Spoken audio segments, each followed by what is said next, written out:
পরিপূর্ণ পর্দা করে এক তরুণী হাজির হয়েছেন আদালতে, এমনকি সেখানে উপস্থিত ছিল তার বাবা মাও। শুরুতে ঘটনাটি কি ঘটতে চলেছে তা হয়তো অনুমান করা মুশকিল, তবে সেই তরুণী যা জানিয়েছেন তাতে হতবাক তার পরিবার। যে পরিচয় এতদিন আদরে বড় হয়েছেন পরিবারের কাছে, সেই পরিচয়কে বদলে অবশেষে এক নতুন পরিচয়ে বাঁচতে চান তিনি। আর ইসলাম ধর্ম সত্য ধর্ম, শান্তির ধর্ম, আর সত্যকে আঁকড়ে ধরেই বাকি জীবন কাটাতে চান কলেজ ছাত্রী জান্নাতুল ফেরদৌস, যিনি গত কয়েকদিন আগেও ছিলেন সনাতন ধর্মাবলম্বী। আর তার তখনকার নাম ছিল বৈশাখী রানী পাল। তিনি জানিয়েছেন কারণ প্ররোচনায় নয়, বরং উচ্চ মাধ্যমিক পড়া অবস্থায় ধীরে ধীরে আগ্রহ বাড়তে থাকে ইসলামের প্রতি। আমি জান্নাতুল ফেরদৌস, বর্তমান নাম জান্নাতুল ফেরদৌস, পূর্ব নাম বৈশাখী রানী পাল।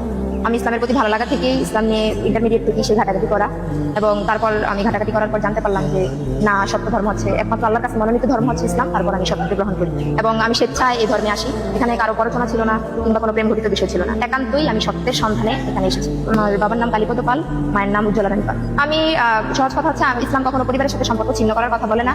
আমি তাদের সাথে কখনোই সম্পর্ক ছিন্ন করতে চাই না। তারা আমার ভাই ছিল, মা ছিল, পরিবার ছিল, এবং এখনো তারা থাকবে এবং আজীবনই থাকবে আমি যতদিন বেঁচে আছি। তারা যদি আমার সাথে সম্পর্ক ছিন্ন করতে চায় সেক্ষেত্রে তারা করতেই পারে, কিন্তু আমার পক্ষ থেকে আজীবন তাদেরকে আমি পরিবার বলে মেনে এসেছি এবং মানব। আমি সবসময় তাদের পাশে থাকতে চাই, সেক্ষেত্রে তাদের বিষয়তে তারা আমাকে মেনে নিবে। আমি স্বাবলম্বী না, ঠিক আছে, আমি নিজ জিম্মায় থাকতে চাই। আমি পূর্বেও হলে ছিলাম, এখনো হলে আমি টিউশন করাই।